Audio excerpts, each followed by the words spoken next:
The Australian streaming industry is facing a critical juncture as new research indicates that 84% of shows on streaming platforms are rated just average or worse. The growth of streaming over the last decade has shifted consumption patterns and changed the way shows look and how they're made. Seasons are shorter, while seed money has shrunk, and streaming services now compete to provide more shows with less development funding.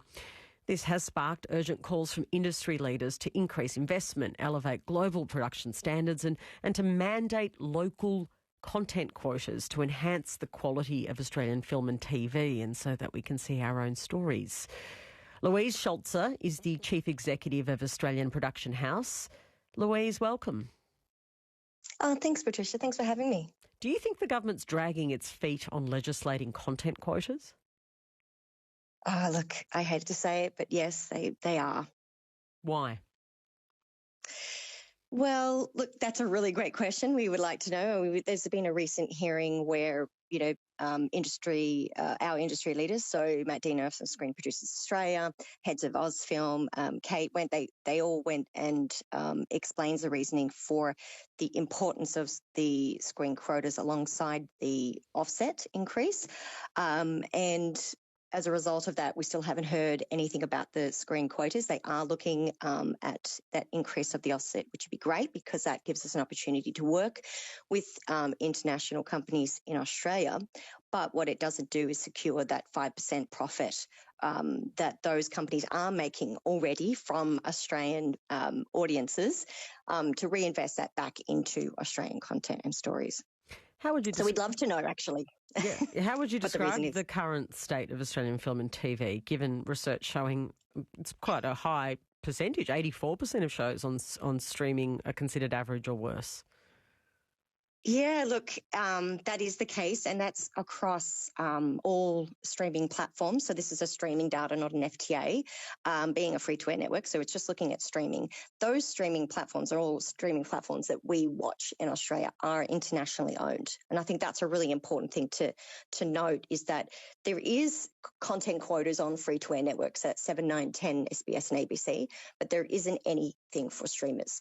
Now, they have taken a lot of the scripted content away from FTA, and so why not? Why don't they have the same regulation?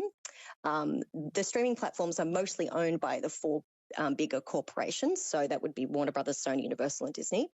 And where we've seen this 5% work across, let's say, Denmark, France, Spain, we've seen an industry boost. So they've been doing it for a few years. Canada just introduced a law for the 5% quota. And, if I was a betting person, I would definitely put money on seeing what happens every 3 years because our project turnaround is about 2 to 3 years.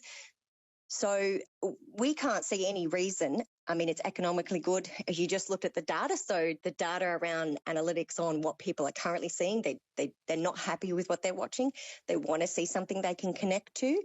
And there's nothing better than Australian stories to do that for us when we're missing, we're seeing an erosion of already cultural sovereignty and the ability to see ourselves in our own historical pieces. And we're not having the opportunity to do that or invest in that as production companies because the streamers aren't picking them up. And if we don't have a pathway to audience, we can't access the government funding to make that. So we're stuck in the middle of saying, well, we can only produce what the streamers will show, and they are the only ones picking up scripted.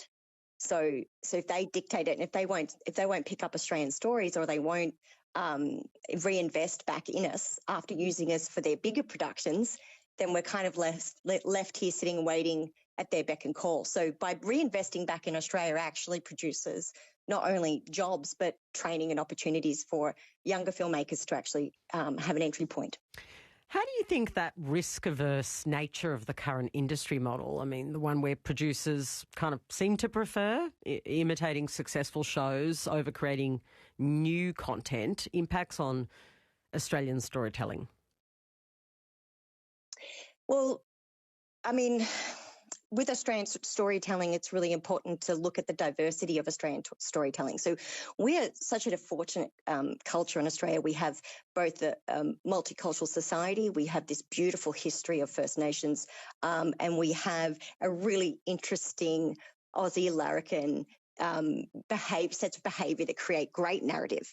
So we have a really awesome opportunity to showcase what we can do and actually provide narrative that actually benefits or translates across all cultures. If you look at the success of Bluey as a perfect recent example of how we can create something local, drive an incredible amount of financial resources and actually do something extraordinary. You know, I was actually listening on the plane. I'm actually speaking to you from New York, and I was listening to a parent talk to their child, American parent talk to their child about not talking to them with an Australian accent because they're watching too much Bluey, so which I thought was just hilarious because studies long ago actually were telling us that we were all globally watching too much American children's content, and our children were starting to have American accents, and that was a global issue. So we actually started to put in children's content quotas globally. Every country started doing it. But can you imagine for us as adults, we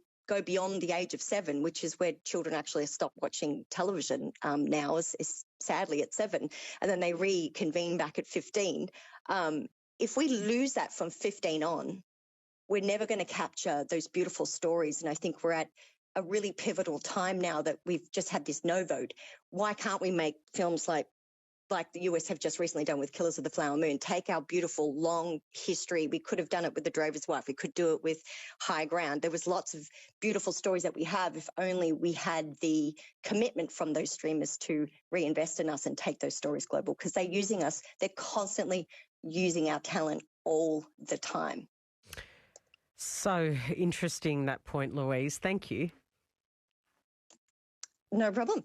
Louise Schultze is the Chief Executive of Australian Production House. This is ABC RN Breakfast.